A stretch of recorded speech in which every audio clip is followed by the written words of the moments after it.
नौजवान लोग एक प्रोटेस्ट किए हैं, तो हमेशा प्रोटेस्ट करने के बाद कहीं दूर ले जाके छोड़ देते हैं, कहीं वहीं छोड़ देते हैं, कहीं बॉन्ड लेके छोड़ देते हैं।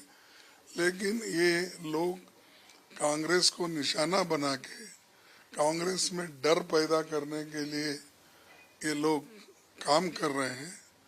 तो कांग्रेस डरने वाली नहीं है और कांग्रेस डरपोक नहीं है। मोदी साहब खुद डरपोक है, अपने छांव से भी वो डरते हैं।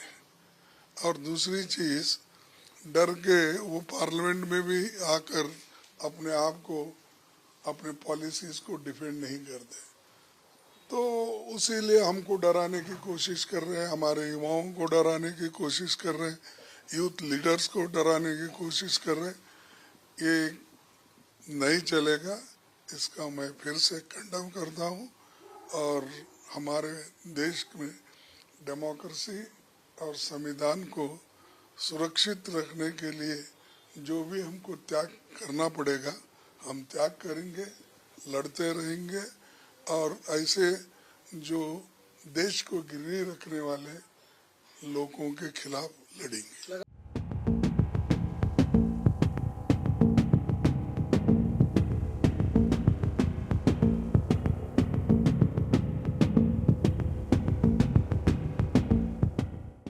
Well, primarily we are arguing in the dark because they have not even produced the FIR. They are saying the FIR is so sensitive that we have to make a request. The commissioner will constitute a committee and then they will decide whether they'll give the FIR.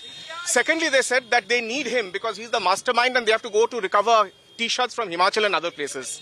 And so our argument was very simple. Our argument is that he's the national president of an opposition youth body. He was never there. He was never in coordination with them. And if this is the way we are going to react, because with the case made out is that the national honor and national shame has been brought. So we said and we argued that please understand that in every healthy democracy, in every event like that internationally, you have these kinds of protests. You may not agree with the protests, but the protests are the part of democracy.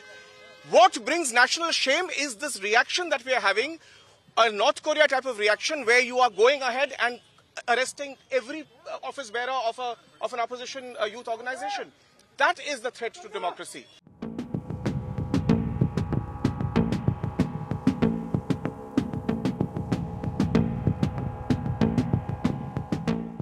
हम भी यहाँ जम्मू में बैठे और news में देख रहे हैं कि यूथ कांग्रेस ने जो प्रोटेस्ट किया है उन सभी युवाओं को गिरफ्तार कर लिया था उसी दिन ही। तो आज उदय को भी गिरफ्तार कर लिया है। तो सब जानते हैं ये तानाशाही सरकार है, जहां कोई भी प्रोटेस्ट करेगा उसको गिरफ्तार ही किया जाएगा। प्रोटेस्ट करना कोई जुर्म नहीं है। लोगों की समस्याओं को के लिए लड़ना, अपने देश के युवाओं के लिए लड़ना जो कि बेरोजगार होकर घूम रहे हैं, लोगों के काम धंधे जो हैं वो बैठे हैं, जो भी बिजनेस कर रहे हैं वो भी रो रहे हैं, तो उनके लिए आवाज उठाना कोई जुर्म नहीं है। और शर्टलेस जो उन्होंने किया उससे मैं समझती नहीं ये कोई शर्मसार बात है।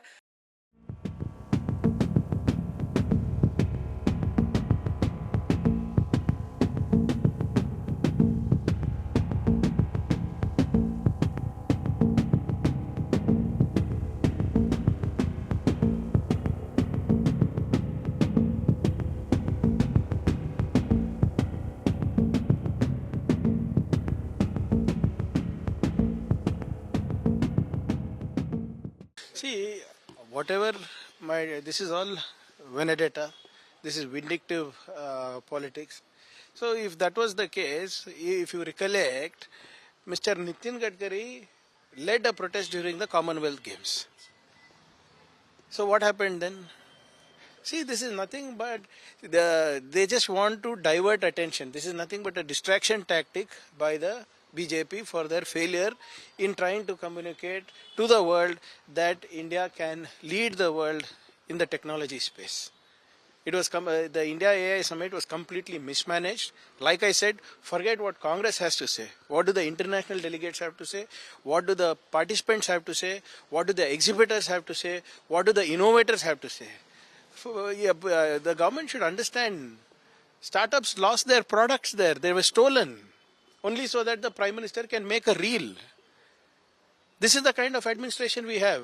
And if we have voiced that protest, you have a problem with that?